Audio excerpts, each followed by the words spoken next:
Hi, my name is Sharon. Hi, my name is Ben. And this is the Creative Odyssey Podcast. We're here to talk about the creative process. The good, the bad, and the ugly. But more importantly, we're here to create together. Whether you're a creator, a dreamer, or just curious about the creative process, explore with us as we figure out what it means to be a creative and build a community that celebrates the creative journey. Let's get started. Welcome back to the Creative Odyssey Podcast.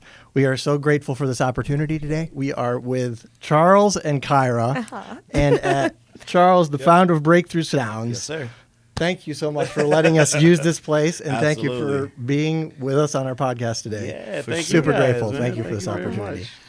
Well, let's get into it. So let's rewind. Imagine we meet you before anyone knows you as Charles from Breakthrough Sounds or Kyra as the creative strategist. What's happening in your world creatively in that moment? Just walk us through it. So Rewind. if you were meeting me, for me, this would have been as early as 2017, before I was really ingrained in like the recording world. Okay. I was an active artist at that time. You would have been meeting me like, with the band. Probably preparing for one of my releases with Kyra. Maybe met me out at a show or something. But everything was just artist, man. It was musician. And I still have that now. But then that was my sole focus. That was Solely focused on music. That's and it. stuff. Yeah. That's all I wanted to do. Were you playing instruments, or were you producing, or were you doing the whole gamut? So the quick and dirty is I've always recorded my own music, produced my own music, and did like all my own releasing, all that stuff.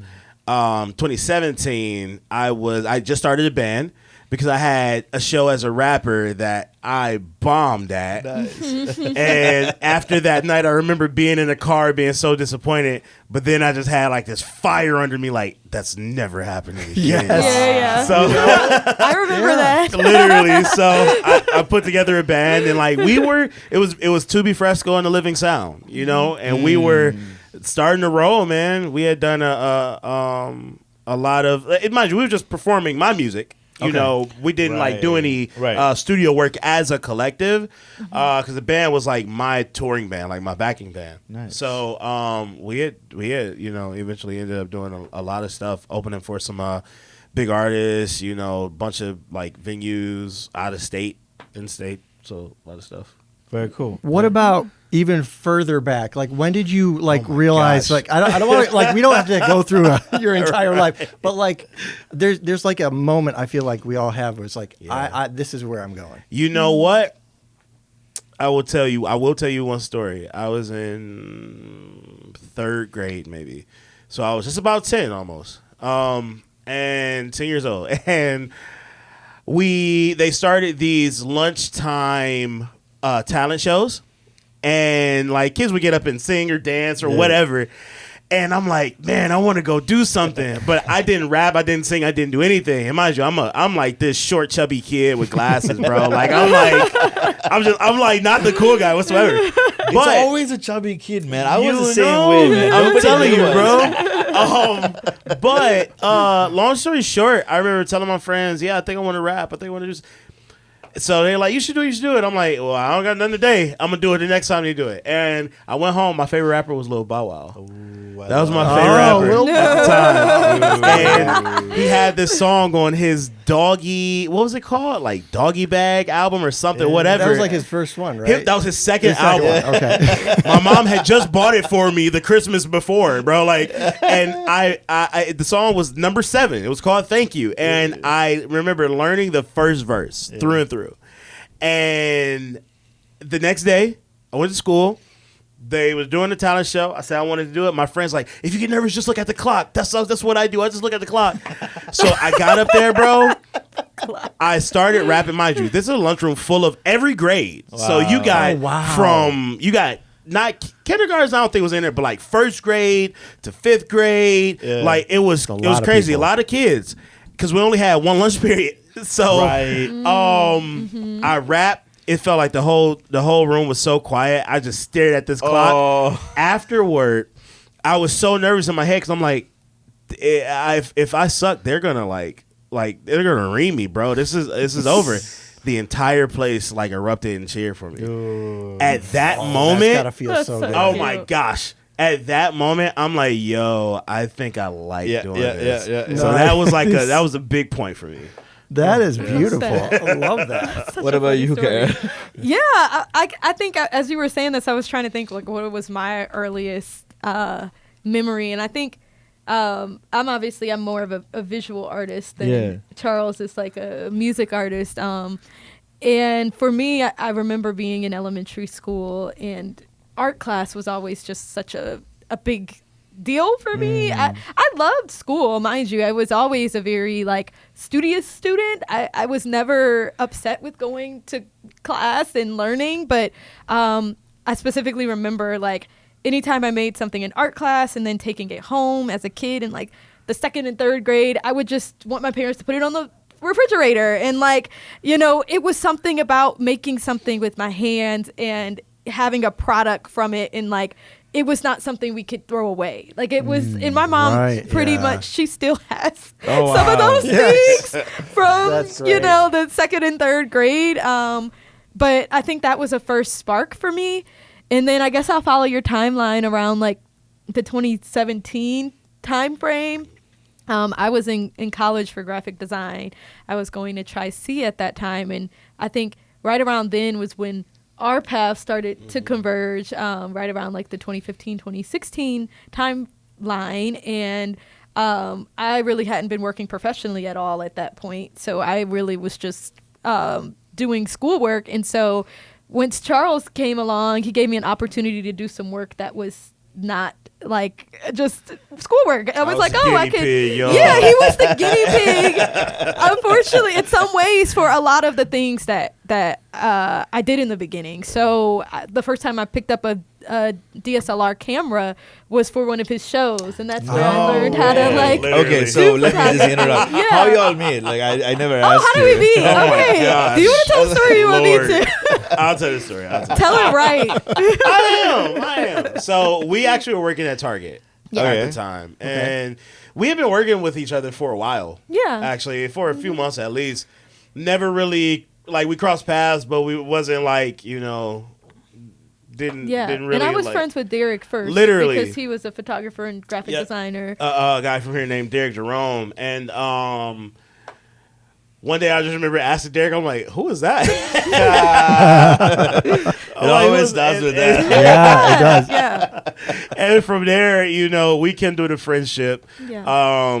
She learned that because at that time, bro, I definitely had the air of like cool rapper guy. Oh, of course. And like I feel like so my sister knew Charles just from like they're closer in age, and so they knew each other just in the world or whatever. And she was like, oh yeah, there's like a rapper who works at your job. And I'm like, who? She was like, Charles. And I'm like, Charles? Like he's a rapper? Like because I knew Target Charles. Like I didn't know Target Charles is a rapper? as like a rapper. And then I found out it was like he was like living this like Hannah Montana life. Oh where wow, he was like, that's hilarious. Miley Cyrus over here, bro. You were like this normal so guy, funny. and then like you got on stage and did your performances. But yeah, it was. I thought it was really cool. That's cool. At the time, I mean, you're still.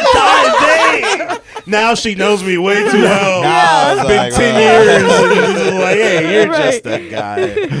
Anyway, so you were saying you were in college and then you did the camera for each show. Yeah, so did the camera, and then we created like press kits and things like that, which was an opportunity for me to practice doing layout design. And I even submitted it for a school project. Really? That I did for him, and Nice. That's awesome. so he gave me like a real muse to work with, and I think naturally it kind of things progress. You call him a muse. I know, I love that. Blushing over here. If you could see. Oh my gosh. Bro. In some ways, But that's a privilege as a For man real, to it be called is. a muse. So. It is. And the cool thing was for me, in my years of doing music at that point, because that's 2016, 17, before that, I was doing everything. So I was trying to hire out. Yeah. I was trying to okay. like work with other people, and I would have to get what I get, or I would have to figure out how to do it myself. Yep. So when Kyra came along, that was my first time having someone dedicated to actually work on stuff for me. Yeah, and it was benefiting the both of us. Literally. Which that was like the primary thing, was like I was learning and you were willing to just like let me explore and learn, for and then you real. needed the stuff. So I think that like we soon realized that we make good creative partners with each other, and like, you know, at this point we learned how to work together as coworkers, and now it was like, okay, well, how do we work together as collaborators, which that was a little rough, but like we figured it out now. It like always is, all though, this isn't time it? later. Yeah. I mean, I'm sure you guys have your experience, right? Oh, like, yeah. Oh, you yeah. know, Oh, yeah. your collaborators, and We're still figuring it out. yeah, you're still figuring it out. Takes a Right, while, yeah. right. So yeah, it's fun It was though. beautiful though. I love reminiscing on that. That's good. That's awesome. So, what was fueling your creativity back then? Like, what was the dream? What was the goal you guys were working creatively towards? Yeah, I think for me, I remember when I graduated high school, and my dad he did this with me and my two sisters, where he asked like, okay, well, what type of lifestyle do you guys want? You know, and you're gonna go online and research that job, look up how much that salary is, look up, you know, if you can afford the car that you might want, or the apartment you might want, or anything like that. And so I remember doing that exercise, and I looked up for a graphic designer because I had at that point thought I probably want to do something in art making. I had done a lot of like traditional art classes, like painting and drawing and things like that, but at that time it wasn't I didn't see it as being the end. I kind of saw myself going further into more of like a digital design route. And so when I looked it up, I was like, oh crap, they don't make very much money. I was like, shoot. I thought, and then that, I feel like my dad's gentle way of saying, I'm not telling you like what to do with your life, but I want you to know that if you make a choice, what that means for you to make that choice. And so then I remember just going, I was planning to go to Cleveland State, and I just put my major as computer science. So I was like, well, I'm just going to do computer science. I would make more money, right? It's and safe. Yeah. It's safer. Yeah, right. And I'm like, I like computers. It's, you know, similar design computers, whatever. I could do it. And I got accepted, and I was prepared to go and everything, but I just remember feeling this calling of like, this is not where you're supposed to be. You are supposed to do something else. And I was like, you know what? I'm going to bet on myself, and I'm going to pursue this graphic design dream. And I don't know really what it looks like, and I don't know, you know, who is going to help me throughout this, but I'm just going to trust God, and I'm going to do it. And it's turned out pretty well, and I've been making more than what that initial thing said. Awesome. So we're thankful to amazing. God about that. Yeah. But it was sort of interesting just in terms of what that drive was. I think it was just that I knew that I wanted more, and like I remember my dad always saying, if you love what you do, you don't work a day in your life. And I was like, I don't really want to work a day in my life. I want to love what I do. Sure.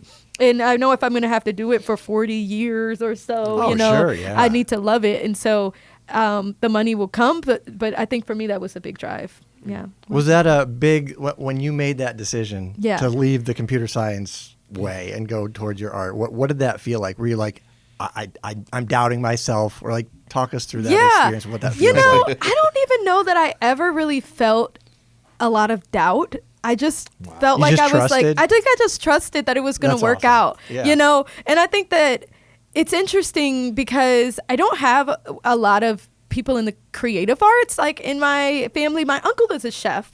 Cool. So he's probably the closest to it, Okay. as in terms of culinary art. But I think it was nice because I did have a lot of friends at that time that were. So like Charles was pursuing music, even though that wasn't where he was going to school traditionally. And then our friend Derek, he was going to school for like a multimedia degree as well. So it sort of allowed me to see that people are doing this. And at some point I'd figure it out, you know, but I wasn't sure how. But I think that I trusted that to some degree I was smart enough to, to not figure it out. to not make the worst decisions in the world, and also that that God would lead me. So it's been working out so far. And you were way more mature at that age than I was. Right? I took computer science. Oh my God. Went to class the first day. After the class, I went straight to registrar's office. Yeah, you were like, no, take me out of here. I was like, there is no way. I get She's it. like, I'm going to leave this high-paying career and go here, and hopefully. Right. It's like the crossing. I was definitely crossing my fingers, but Wow. you see. And now you're getting recognized by Cranes Cleveland. I saw that recently. Yeah. Congrats on that. I was like, thank you holy so cow, much. that's amazing. Oh, that's so sweet. Yes, so thank cool. you. Yeah, that was a surprise. Former boss of mine and mentor, same as Jamie Lombardo and Jim O'Hare. They both, I worked for them for a couple of years back before the pandemic, and they nominated me for it. We've just been in touch ever since I left that job, but they've been sort of watching what I've been doing in the community, and That's cool. just they've kind of seen all the creative growth. So yeah, it felt really good to be honored, especially amazing. so young, I guess you could say. You kind of wait for those things and like, well, maybe when I'm 40 or something like that. Right, but yeah. it feels good to know that it's being recognized. And I think the biggest thing now is just continue to make impact. So that's my Right. biggest thing. You got to keep it up now. Yeah, I know, right? I'm like, oh gosh, you don't want to see. Now she's going downhill, everyone. So, yes, So our podcast- absolutely. So our podcast is called the Creative Odyssey Podcast. So it will be wrong if I don't ask you individually, what do you think about creativity and the creative process and how you see it? Yeah, Your view it. I love talking about this. That's a You start heck of though. that's a heck of a question. I gotta ask, So what do we see about the creativity process? and the creativity as a whole. I'll just kind of tell you.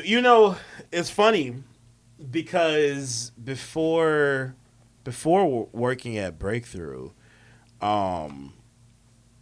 creativity for me was like it had become a challenge. It had become kind of like tough because I didn't feel like but now mind you, at the same time, again, this is 2017, 2018. My life was changing. I was starting to become kind of done up with being a rapper. I was, beginning to seek after Christ, around this time. And by the time I gave my life to Christ, I'm like, I don't even know how to write anymore. Right. I'm like, I don't even know what I'm going to create anymore at this point. So it become a challenge to actually be creative. But it wasn't really until recently, because since then I've worked on music. I have stuff, but it wasn't until recently where I was working on a new song, and for the first time in a long time, and I just remember because normally I'm like, okay, try to you got to write some lyrics. That's how you start the song. You got to figure out some lyrics. But then I'm like, no, wait a minute. I have clients who literally will just have stuff that they've hummed. They don't have any lyrics yet, and they just hum melodies. Yeah. I'm gonna try that. That's awesome. Yeah. And then I'm working on production for this song, and I'm like, I don't even know where I'm going. But you know what? I'm just gonna go somewhere. Dude, that's cool. So for me, creativity, now in light of that was like a life-changing moment. And this was just a couple weeks, maybe a week or so ago. Wow. And that was so affecting, because I'm like, I don't have to be confounded to one way. Creativity is unconfound. There is no boundary to the proper process. Yeah. So and you felt like you had to stick to this for so long because that's the way you did it. That's the literal way I did it. I mean, even when I was a kid, I had a rap group, and mind you, we were 13 years old. I'm up here writing out plans for us for the next 5 years. We don't even got a song recorded. But though that was cool to begin ideating, what that built in me was an expectation of this unrealistic order. Yeah. And unrealistic, just unrealistic expectations as far as how I think this is supposed to go, the best way I know this is supposed to go. And that followed me throughout my whole music career. Yeah. And that time last week when I did that was the first time I had ever done it, and it was liberating. Yeah. I ended up writing a song a day later because I was just able to just be free, just to ideate through. I love that. It's my first time ever been able to do that. So I love that. That's how creativity, like, that's my vantage point of it. Right? I can even imagine writing lyrics and writing music. I can never do that. So the fact that I'm like, oh, I could never do that. But you can. You think you can, right. but you can't. For real. No, actually, that's true. You're yeah, right. what It's he's right. saying here is like, yeah, You just don't, you don't have to be stuck doing Right. the same thing Yeah. you're doing. That is so Yeah. true. That is Yeah. so true. Yeah. Yeah. That's really good. Lately, I've been doing that thing where like ChatGPT prompts. Like if I'm stuck creatively, Yeah. I'm like, give me a prompt to get my mind going. So I like start writing. Nice. That's That's really smart. good. Yeah. That's Yeah. smart. That's a good way to inspire. That Yeah. Yeah, that is. Yeah. Talking to a robot. Yeah, sorry. Yeah, no, you're okay. You're okay. I really love talking about this subject, and I could go on for a very long time, but I'll pull myself in, and that's why I love your videos so much, because you talk about creativity in such a understandable and digestible way. I think a lot of people are afraid of creativity because they think it requires some sort of special skill. For me personally, I believe that we are all creative as human beings. The act of being human is a creative act in itself. And so we are all innately creative. And so the first thing I always like to talk about when it comes to creativity is there are some myths that we have to first dispel. And I think you would agree with some of these. I think the first one is that it's magic. I think a lot of people think that being creative means that, it's just come upon me and it's like my eureka moment and I'm just like suddenly a spark of inspiration and I'm super creative. But to Charles' point, creativity can be stimulated and it can be created. And that's also the point that you were making about ChatGPT. And so if we can unlock areas within our own brains and our own creative processing, then we can get to more creative results.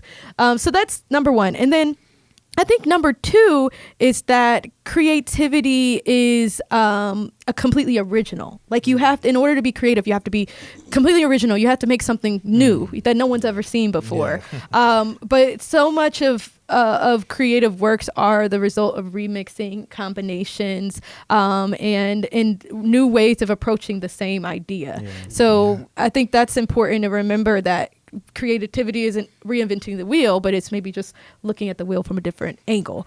I love that. That's great. And then the last thing about creativity, so we talked about that it's not the instantaneous moment and it's not the of completely original, but then I also think creativity is people think that you have to be born a certain way, right? Like there are people that I think that are typically more inclined to creativity. Like you might have a person that you know in your life and you're like, man, they're just like so creative, like they do art so well or whatever it is, and like they are more inclined to think more imaginative than some others are. But I think that is more of an intentional exercise that they've exposed themselves to over and over in time. And as we grow and as we become adults, we lose some of our imaginative nature, and that makes us sometimes feel less creative, or that muscle has not been exercised, right? And so we're like, oh, I'm not creative, but it's more of just like the muscle hasn't been exercised, right? Like I fully understand that I have the potential to do a cartwheel, but like I haven't done it since I was 5, right? Yeah. So if I don't do it since I'm 5, then I probably am out of practice. And we were all, I mean, how many of us were so creative as kids and we were so imaginative, and we've lost that. And so there's a book that I was reading. I can't remember the full title, but it's about creative problem solving. And the author talks about how creativity is the combination of knowledge and in imagination. And so as kids are high in imaginative thought, but they're low in experience. And then as adults, we're high in experience, but we're low in imaginative thought because we tend to find ourselves locking into the ways of doing things, right? As you mentioned, we're usually looking for the place of least resistance or looking for the easiest way to do something. And so I think in order to be more creative, it's forcing yourself into more imaginative thought, asking yourself what if rather than what is all the time. So that's my long answer. That's cool. That's beautiful. Yeah. I love that. That's good. It's like the thing about creativity is like I think from my education and my background, it's always like been for creative stuff like art and music and whatnot. Like nobody told me to help me think like, oh, creative thinking is like engineering. Yes. Yeah. Yes. You know, absolutely. And there's this like division that we were always like, oh, you're the music person, so you're the creative guy. You do sports, so you're not that creative. You know what I mean? Yeah. And I realized the imagination part, I really like that. It's like we as adults, if you want to be creative, you actually need to learn how to imagine. Yes. So like whenever, so a real quick story, I told you I won't do it, but I'm going to do it now. I talk a lot. But We love it. so I watch dogs at my home during the daytime, and Nice. there my basement, I have a nice area, and that's where my desk is now too. Where do you edit there? And every time I go downstairs, if my wife sees my journal, she's like, she knows I won't be coming for the next 3 hours. Because I just go into the imagination world and like possibilities and just like ideas and just like with hanging out with dogs. It's like a dopamine like world of fun. And it's now that I can do that because I'm more free. I don't. There are no restrictions whatsoever. So 100% agree with everything you said. Yeah, it's like I love it's a muscle that you work out continually, and if you let it atrophy, you're gonna feel like you're not creative. Right. That's the way it is. Right. Yep. Absolutely. That's really Absolutely. I kind of want to shift to the Renaissance. Yes, let's go. So I think we can all agree that there is some type of creative renaissance going in Cleveland right now, and I just want to know, what roles do you think that creatives could play in making sure that we accurately narrate the story of this Renaissance? Well, can I ask you how you all are defining Renaissance, just so that we're aligned? No, great question back. I think that the people that I've talked to feel like this kind of awakening in the creative realm, kind of a rebirth. I mean, that's the kind of definition of what Renaissance is. But it feels like there's this shift that Cleveland, I feel like it was sort of ushered in when LeBron was in, like kind of put us in the spotlight. Yeah. And it's Good kind of point. been like bubbling under the surface. And Yeah. I feel like people are like, actually, we are something. We Yes. can do something. Yes. So that's kind of what I feel like, what I've seen and when I've talked to other people too, what we're kind of experiencing now. And I feel like you feel that, right? Yeah, you can feel it. Yeah. And even creatively too, as like I mean, I'm always at these creative groups and meetups, and I've never seen this like underground movement where like people are excited to collaborate and they have ideas bursting, waiting to do stuff, and that's kind of what I mean. And yeah, like the question, like my thing was like, the mayor is doing such a good job trying to like get all these things in line and make all the big changes. Yeah. But I think it's so important as creatives, we need to find a way to tell a story, narrate this well, because this could go either way. That's good. I'll start it. I think that in order for creatives to properly narrate the story, I would say I think we first have to make ourselves a part of the story. Yeah, I agree. Because there's a big side of the creative community in the creative world. There's a lot of talk right now about, kind of systemically changes and like how can we get these organizations and these big corporations to, come in alignment with what the independent creative needs are and so forth, so on. Yeah, cool conversation, good points. Are we going to wait on that though? Yeah. Because the reality is, I can be a part of this story even at the level I'm at. If I don't have the if Cleveland Clinic isn't commissioning me for $5,000 to paint a mural, that's okay. Yeah. I can still go and let me find a local restaurant that's about to open and offer my services to them, you know, and if they have a budget, great. If not, hey, what can we do for me to get my recognition of this and still do this work, because I want to leave my mark. I want to leave my imprint, right? Yeah. A lot of, I don't want to go on a tangent, y'all. Y'all about to get me here. A lot of this will also include losing a sense of entitlement. Entitlement meaning, even though I'm what could be considered a good artist, doesn't mean I'm owed anything. Yep. Yes. I have to Well make my mark. You know, and in the music world, we learned this the hard way, because we'll have people to our face tell us what you import wordage, right? Yeah. So I think as a general creative society here in Cleveland during this Renaissance, because there is a lot more than I have ever seen with art here happening right now. Yeah, that's a good point. And it's beautiful. We just have to kind of hone it in and find our way to make our mark, and not wait for a systemic change to do so. Yeah. Not wait for, well, I think that you guys should recognize me because I've done. No. Whether you recognize me or not, you're going to see me. Yeah. You're going to you're going to see my imprint left, because I'm a part of this. I'm a part of this story. Yeah. You know? I love that. To piggyback off of what you're saying there, I think Cleveland is a really interesting city, because I think historically we were really an industry-driven city with oil and, you know, the steel and everything like that. And so we had much more of a industry led mindset. And so in more recent years, we've had to kind of flip, well, what does Cleveland deliver to the world, right? How do we no longer be that mistake on the lake and all of that sort of thing, where we kind of was this forgotten city or broke city or whatever it may be.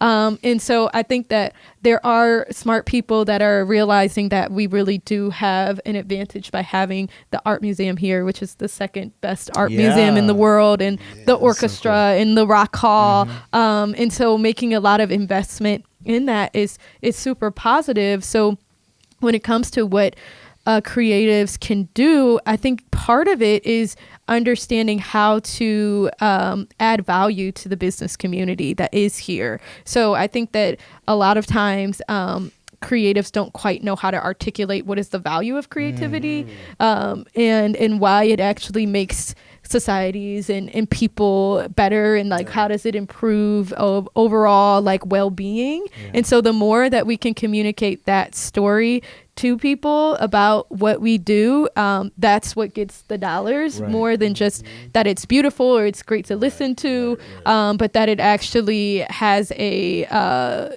tangible effect on society. It brings in money, and that's what a lot of obviously business owners or economic developers, that's what they want to know, is that, can what you do make us money? And I think that's part of our onus, is making sure that we know how to communicate that story of what we do for others. So.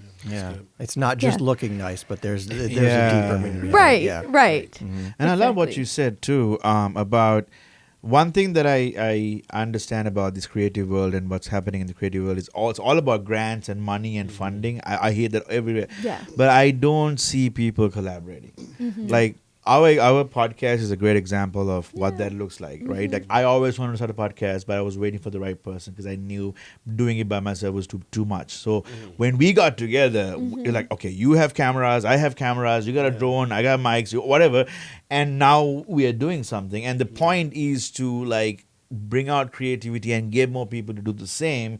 Because like you said, we can't just wait, because when we first started, we were using our phones to record the podcast. Yeah, The yeah. first episode was our phones. Yeah. It was absolute crap. But You gotta use what you got. and then we just like leveled up one thing That's after right. the other. That's right. But the point is we weren't waiting. That's right. Yeah. You're like, okay, let's do it. The key is to start, because I feel The like key is to like start. you said, a lot of Yeah. people are like, well, but I don't know. I only have Nah. a 2-year-old phone. Yeah. I started Breakthrough Sounds with $3,000.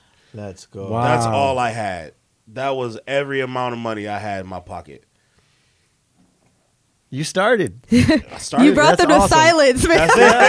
No, I Tell love me- that. I love it. Yes. You Tell me that started. journey That's briefly. huge. Yes, people need to hear this. Man. Has he ever talked about that? I don't think so. No, That's okay, why I alright. think No, you This need is the to real tell clip. it. Let's Not- go. we gotta. You heard the exclusive on. You heard it here first, guys. You guys are crazy. Oh, dude. The journey of Breakthrough Sounds, man. I was engineering a buddy from high school. I started working with him in 2015. Learned quickly that I loved to engineer because that was my first time doing it for anybody else. And from there, the idea of opening a studio, it was there, but I didn't even have a car. So I was working with him at Tri-C Eastern Campus. They don't have recording studios, but they have the music booths with the pianos. Yeah. So myself and my older brother, we were very, I can't say good friends with the professor, but we were close with the professor, Professor Richard Hallsworth, and he would let me come in and utilize the music booth. So one would be my control room. My buddy would bring his laptop. I would bring everything else: speakers, mics, stands, cables, and then the other booth would be my the vocal booth. And it was cables running under doors. Learned never to do that again. It wasn't the best for the cables. But long story short, again, I learned really quickly that I loved it, and wanted to open a studio. Didn't have money. Didn't have a car, so I dropped it. Come 2018, I started working in another studio downtown. First studio I ever worked in. It was great. I wanted to open a studio come that September, but I'm in contract with these guys for at least a year. 2 weeks later, that studio closed. Wow. 2 weeks later, that studio closed. I love that. I called Kyra maybe a week. I might have mentioned it. Mentioned it like after the studio closed that I wanted to open up a studio, and it was just like, oh, okay. Come December, I told Kyra, I'm like, yo, I think I'm gonna do this, and she's like, Charles. Yeah, I know. Like, dude, are you ready? But I was in prayer and I had just joined the church. It was a lot of newness. And after that, that December, I made my first $800, saved my first $800. Nice. And that was what I needed for the deposit for the space. I found the space on Facebook, put a deposit on space in downtown Bedford. I lost my job that February, got another job, left that job, got in a car accident, totaled my car, got a job where I was making under half, almost a half of the job I had just left, and we were supposed to open in 26 days. This is June at this point. So many things occurred during this process. But one thing that I knew when I got into my car accident, this is hilarious. When I got into my car accident, I remember because I had just left church. I was going to the studio to install the lights in the ceiling. And when I got into the accident, I just remember the boxes of lights just jumping in my back seat. Oh, man. It was insane. It was so movie-esque, bro. You just hear rattling all over the place. I knew that no matter what, I can't stop. Yeah. I knew I can't stop. Now, mind you, again, all this is on $3,000. Right. That $800 was a part of the $3,000. Yeah. Geez. So literally, we bought. I spent $1,400, maybe $1,500, on drywall, wood, insulation, the doors that we needed for the booth, the glass, small glass for the window. I spent maybe $500 on gear. Yeah. Where'd you get the board that's from? insane. You got the board from Facebook? I got the board. No, Or- that first board I bought for $250 from Facebook. Yeah. Like literally, this is bootstrapped to the T. Wow. And we opened and we got active. Right? I had one mic, AKG Perception 220. That is a $90 mic. I recorded at the other studio on that mic, and I recorded my first like 2 or 3 dozen sessions with that mic. Wow. Until I could afford to get a better mic. And from there, I remember December came actually, of 2019. And I went to work at Guitar Center. That's where I had started working. Went to work at Guitar Center, got into it with a manager, and I'm like, you know what? Thank y'all for this opportunity, but I'm gone. I had no plan. I never planned on running Breakthrough without another job. And I got out of church that day. Just so happened, everybody stayed at church. So I went back because I didn't know where to go. And I walk in, my pastor seen me. So she took me into the office, and I'm explaining to her. I'm telling her, I'm like, I don't know. I just opened this business. I don't got no job. And she looked at me, and she's like, look for an increase at the studio. Expect an increase at the studio. January comes, top of January. This is 2020, right before COVID. Oh. Yeah. It says worse and worse. They're like, Right what? before COVID. Oh, this is like a roller coaster. It is. It is. roller coaster. Now, A break. right before COVID, January is here. Mind you, we're a couple sessions pop up here and there. I get notifications on my phone whenever something's booked. Me and my other engineer, Ryan, I'm in session. Ryan's not there. I get a notification. Somebody booked Ryan for a session. I'm like, okay, cool. 5 minutes later, another notification. I think that one might have been for me. I'm like, okay, great. Cool. We got some sessions on schedule. About 10 minutes later, another notification. 5 minutes after that, another notification. Wow. I text him. I'm like, what's going on? I probably can still find the text message Wow. where I'm like, what's happening right now? Yeah. And ever since then, we were rolling. We had to close for a month and a half for COVID. We opened back up.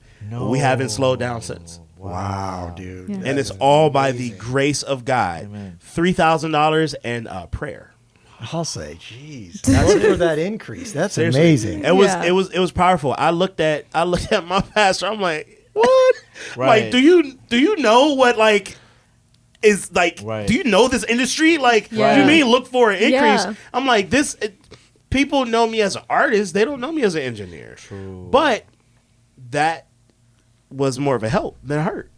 You know? Were you struggling with imposter syndrome at the time when you started? Oh, dude, man, looking at these other studios, Kyra knows, because we Yeah. had a whole lot of conversations Yeah. about, yo, this studio and this studio, man, look at them, look at us. Like, Right. this is not really, but the thing that I remember after we got in the space, it took us a minute to like furnish it, get a plant down Yeah, there. yeah. We were in the basement of an office building, so it was like, Wow. but it took us a minute to like build an aesthetic, like, in the room. And I remember looking at it one day and being like, it's not them, but this is us, and Yes. I love it. Yes. Like, I think- remember just being in the space, looking around it, like, yo, this is like our space, bro. Yeah. This was a one studio facility. We had our control room, a little makeshift lobby, a vocal booth, and what was a live room that we had to end up turning to a temporary Studio B because we had too many clients. Wow. We had to convert that live room to a temporary studio because we were rolling. And I'm like, I'm not about to miss this. Yeah. We're not doing Not gonna that turn many anybody band down. recordings, so let's go ahead and convert this. you Yeah, know? I think that Breakthrough Sounds is a perfect example of what it means to be imaginative in a way, Yeah. right? To bring the Yeah. conversation back around, because we really didn't know from the beginning 6 years ago what it would become or how we would move forward. We did not have a plan, but I think we continued to ask the question, well, what if we add a photo video space, and then what if Yeah. we turn that space into a Right. venue, and then Yeah. what if we Yeah. expand to this other side and have a podcast room, and then what if we Bro. put art on the wall? Yeah, Like, we seriously. Yeah. continue All to of these were ask questions. those Yeah. questions and pursue those questions and be okay with not fitting into the box. I think we were just talking last week about, that I don't think that either of us were ever meant to fit in a box in the first place, because we were supposed to create something that was for those outside the box. So, and that's where, Breakthrough really has come out of that place. Wow, so. it's truly a breakthrough. So then, It really is. so what you're saying is, don't wait till the $1 million budget for all the amenities you need to provide. That's it, bro. Yeah. We still don't got $1 million budget. I feel like we still bootstrapping, but we're in a better position because we just did it. Yeah. That's a beautiful story. It has so many analogies for so many creatives who are like, I don't know what to do. Yeah. I don't know where to start. It's seriously. like, dude, follow Just this start. guy's example. Yep. Just start. Just start. Do what you can. And I know we're running up on time. Can we do one last question? Yeah. before Do we we have go? time? Because I really want to. Okay. Yeah. So, how has it been together? Like, how has being together changed the way you see yourself as creatives? Has your relationship ever challenged your creative identity, pushed it forward, or made you question it? So I'll ask. Should I ask again? Or? Interesting. Wow. That's a great Well, question. I'll start with saying it's definitely takes growth. Like I think we've been talking about this definitely more recently, where we're like, wow, we're like definitely on the same page more than we used to be. But I think that part of it is putting the ego to the side, and I think some of it was natural growth, and I think God doing work on both of our hearts individually. Where I'll even say for myself, in the beginning when Charles was performing and things like that, people sort of knew me, but it was like, oh, you're always like with Charles, and that kind of was like, for me, I'm like, what? I want my own identity. So he's like, what do you want me to do about it? Everybody, Right? this is my girl. Right, and that's how it was. But then I realized that number one, it was a pleasure to be able to support your creative career, but then also that I could design my own individually. And so I think like us understanding and respecting the boundary that we both have, and like we both have our own individual careers, and like we come in and complement each other's careers in like significant ways. So when I'm like, hey, I need audio, he's like, or I need somewhere to like host like AIGA events or whatever it may be. If Kyra's there, I know you're somewhere in the right. Hey. Exactly. And exactly. I think that's a great segue. Yeah. Because for me, coming off the heels of that, of being like, yo, I'm this active musician and my girl is here with me, she's supporting me, cool. The tides have certainly shifted. Yeah. And I remember being at an event with Kyra, and Kyra's just social butterfly, bro. Like, she's talking, she's just doing her thing. And I'm standing there, I'm like, Yep. I'm Charles, guys. Hi. Hi, guys. But I felt such a sense of like joy and being proud of watching that. Thanks. Because I'm like, yo, and I've said this to her multiple times. I remember when you was my tag along. I'm your tag along. Depends on what it is. But I think the thing is, just in all seriousness, learning the dynamic of one another, the growth in Christ, I think, has been one of the biggest things. I would agree. Because you lose arrogance. Mm-hmm. You lose pride around, inside of that. I have no issue going somewhere with Kyra and she is the center of attention because most of the time I don't want to talk to people. Just call it for what it is. I don't want to talk to anybody. Yeah.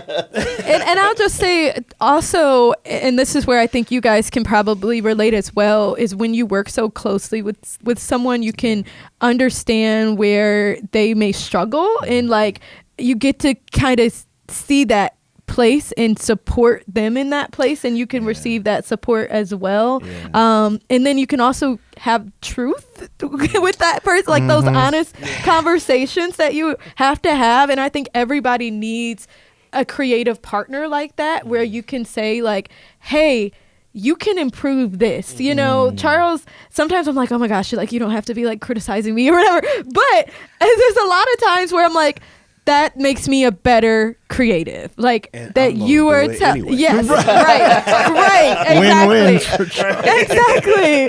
Where I'm like, okay, I could have changed my tone of how I address that issue, or working with a client in a better way, or something like that. So making sure having those relationships in your life that makes you better at your creativity, and that you can also be vulnerable and say, like, I don't know what to do, I screwed up, and you don't feel like you have to be the perfect version of yourself. So I think that's been really helpful too. There is a nice sense when you can screw up and not be like blasted for it, or feel like you might be. Right.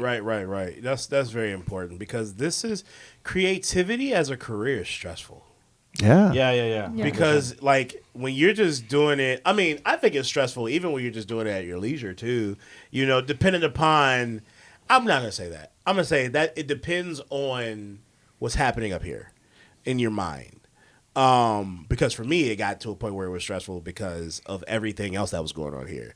But creativity as a career, your outlet is now your everyday. Yeah. So it's no longer the getaway because I'm always in it. Yeah. Right? Yeah. So having someone that's a confidant who understands, and in this case is creative themselves, is like, okay, you get it. So I'm able to release here and like get feedback that's accurate. Not saying that others can't give you feedback, Right. It's different when somebody that understands your field better than somebody who's not in it can give you that constructive criticism or that feedback or even advice and direction. So I think that is that not alone, but is a large part. Yeah, because we've already gotten past the phase of you needing to like me. So I don't really care about you needing to like me at this point. Which I'm is still there with Sharon. No.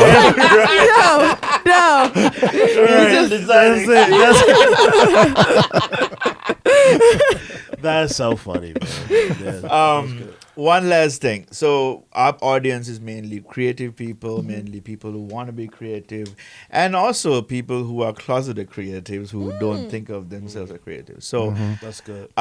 knowing that audience, I'm going to just leave the floor up to you two to talk to them and say something inspiring or not.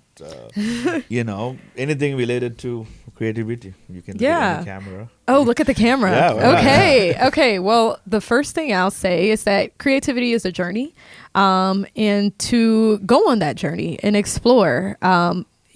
So much of what we do as creatives, it starts in our minds. And so if we limit our thinking and we limit our possibilities, we limit our creativity. So find the ways that you can to unlock your creativity by releasing your mindset into what's possible. So be more imaginative, approach creativity with a sense of play, and don't try to figure out the outcome, but just go on the journey. Love that. That's good, man. What would I say to a closeted creative, someone who doesn't think they're creative but they really are? You lose nothing by trying. I think for me that was my thing. I didn't know if I was actually going to end up being a good rapper. I was just like, you know what? I want to do it, so I'm going to try it. I don't know if it's going to work, but you lost nothing and gained all of this. Dude, you know? And that is a testament to, like, even just, Scripture talks about, mustard seed of faith. Sometimes I felt like I had a half a mustard seed, but it was still able to blossom. And I wasn't afraid because of what was in front of me to still try. I think that's the thing that I would belabor to any creative or impending creative, is that you lose nothing by just trying. And if it doesn't work, try again, right? It's no loss there. Do Don't be afraid to be silly. Yeah, don't be afraid to be silly. Don't be afraid to do something that now, in in moderation, like We don't need another Weird Al. Don't like, Mom, I'm gonna buy Texas. Maybe let's scale that down a bit. Maybe a little bit. But like, if you're like, hey, I think I want to develop a museum, or hey, I think I want to develop this program or this podcast or this music project or whatever the case may be. To some, it'll seem crazy. It'll seem so silly. Yeah. My mom told me when I told her I wanted to make music, she was like, I don't care what you do. Finish school. You do whatever you want to do.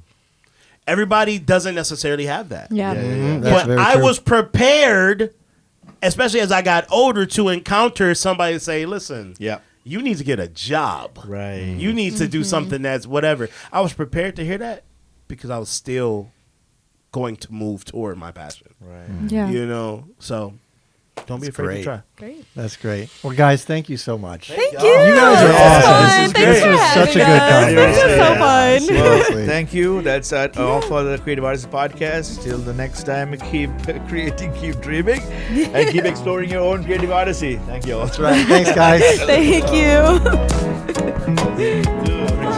So glad we did it.